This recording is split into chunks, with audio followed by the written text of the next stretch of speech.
শপথ গ্রহণের পরেই নবম পে স্কেলের গেজেট প্রকাশের সুপারিশ করলেন মির্জা ফখরুল। বাড়ি ভাড়া মূল বেসিকের ৭০% ও বাৎসরিক 10% ইনক্রিমেন্ট চালু। প্রধানমন্ত্রী তারেক রহমান এ বিষয়ে যা বললেন, শপথ গ্রহণের পরপরেই দেশের ২২ লক্ষ সরকারি কর্মকর্তা ও কর্মচারীর বহুদিনের প্রত্যাশিত বিষয়টি সামনে নিয়ে আসলেন মির্জা ফখরুল ইসলাম। তিনি নবম জাতীয় পে স্কেলের গেজেট দ্রুত প্রকাশের জন্য জোরালো সুপারিশ করেছেন, যা ইতোমধ্যেই প্রশাসনিক অঙ্গনে ব্যাপক আলোড়ন সৃষ্টি করেছে। দীর্ঘদিন ধরে নতুন বেতন কাঠামো নিয়ে আলোচনা চললেও বাস্তবায়নের বিষয়ে কোনো চূড়ান্ত সিদ্ধান্ত আজ ছিল না। কিন্তু শপথ গ্রহণের পরদিনেই এই সুপারিশ একটি স্পষ্ট বার্তা দিয়েছে। নতুন সরকার সরকারি কর্মচারীদের আর্থিক নিরাপত্তা ও সম্মান নিশ্চিত করার বিষয়ে অত্যন্ত আন্তরিক। এই পদক্ষেপ শুধু একটি প্রশাসনিক সিদ্ধান্ত নয়, বরং এটি লাখ লাখ পরিবারের জীবনের সঙ্গে সরাসরি সম্পর্কিত একটি গুরুত্বপূর্ণ উদ্যোগ। কারণ বেতন কাঠামো পরিবর্তন মানে শুধু বেতন বৃদ্ধি নয়, বরং একটি স্থিতিশীল ও সম্মানজনক জীবনের নিশ্চয়তা। মির্জা ফখরুল ইসলাম আলমগীর তার সুপারিশে স্পষ্টভাবে উল্লেখ করেন যে নবম পে স্কেলের গেজেট প্রকাশ আর বিলম্ব করা উচিত নয়। তিনি মনে করেন, বর্তমান অর্থনৈতিক পরিস্থিতি, দ্রব্যমূল্যের ঊর্ধ্বগতি এবং জীবনযাত্রায় ব্যয় বৃদ্ধির কারণে সরকারি কর্মচারীরা বাস্তব সমস্যার সম্মুখীন হচ্ছেন। তাই তাদের আর্থিক সক্ষমতা বাড়ানো এখন সময়ের দাবি। তাই এই শক্ত অবস্থান সরকারি কর্মচারীদের মধ্যে নতুন করে আশার আলো জ্বালিয়েছে।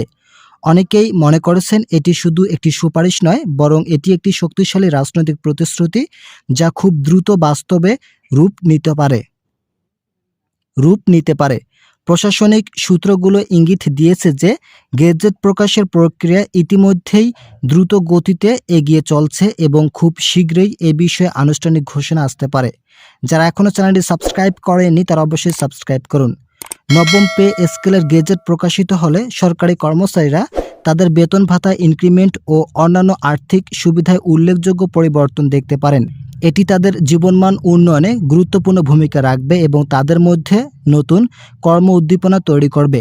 বিশেষজ্ঞরা মনে করছেন, একটি উন্নত বেতন কাঠামো শুধু কর্মচারীদের আর্থিক স্বস্তি দেবে না, বরং প্রশাসনের কার্যকারিতা বাড়াবে এবং সেবার মান উন্নত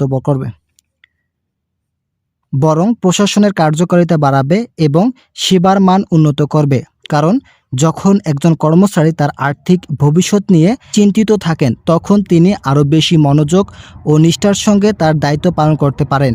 ফলে এর ইতিবাচক প্রভাব পুরো প্রশাসনিক ব্যবস্থায় পড়বে এবং দেশের উন্নয়নে গতিও ত্বরান্বিত হবে। এই সুপারিশকে বাংলাদেশের সরকার এর ভবিষ্যৎ প্রশাসনিক সংস্কারের একটি গুরুত্বপূর্ণ সূচনা হিসেবে দেখা হচ্ছে। এটি প্রমাণ করে যে নতুন নেতৃত্ব সরকারি কর্মচারীদের গুরুত্বপূর্ণ এবং তাদের অবদানের মূল্যায়ন করতে প্রস্তুত। একই সঙ্গে এটি বাংলাদেশ এর প্রশাসনিক কাঠামোকে আরও আধুনিক, শক্তিশালী এবং কর্মচারী বান্ধব করে তুলবে। শপথ গ্রহণের পরপরই এমন একটি গুরুত্বপূর্ণ বিষয় জোরালো সুপারিশ করা একটি শক্তিশালী বার্তা বহন করে। এই সরকার প্রতিশ্রুতি বাস্তবায়নে দৃঢ় প্রতিজ্ঞ। এখন সবার দৃষ্টি গেজেট প্রকাশের আনুষ্ঠানিক ঘোষণার দিকে, যা বাস্তবায়িত হলে দেশের ২২ লক্ষ সরকারি কর্মচারী জীবনে একটি নতুন অধ্যায়ের সূচনা হবে। যারা এখনও চ্যানেলটি সাবস্ক্রাইব করেননি তারা অবশ্যই সাবস্ক্রাইব করুন।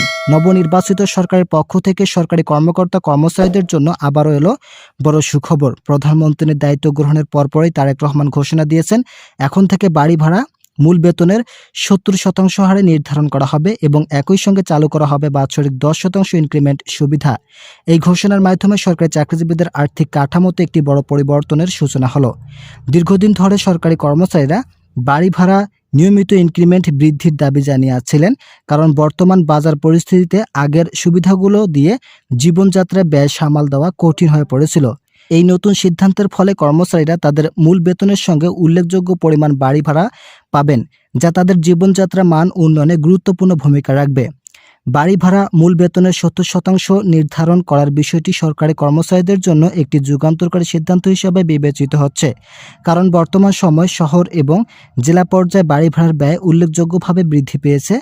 অনেক কর্মচারী তাদের বেতনের একটি বড় অংশ বাড়ি ভাড়ার পেছনে ব্যয় করতে বাধ্য হচ্ছিলেন, কিন্তু এখন এই নতুন সুবিধা কার্যকর হলে তাদের সেই আর্থিক চাপ অনেকটাই কমে যাবে।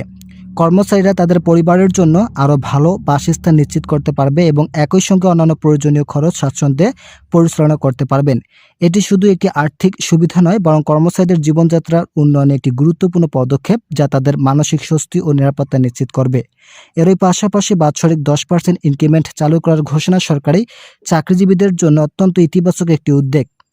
এই ইনক্রিমেন্টের ফলে প্রতি বছর কর্মচারীদের বেতন একটি নির্দিষ্ট হারে বৃদ্ধি পাবে, যা তাদের বাৎসরিক আর্থিক পরিকল্পনাকে আরও শক্তিশালী করবে। ভিডিওটি শেষ করার পূর্বে যারা এখনও আমাদের এই চ্যানেলের নতুন সদস্য আছেন, তারা পরবর্তী আপডেট পেতে চ্যানেলটি সাবস্ক্রাইব করুন।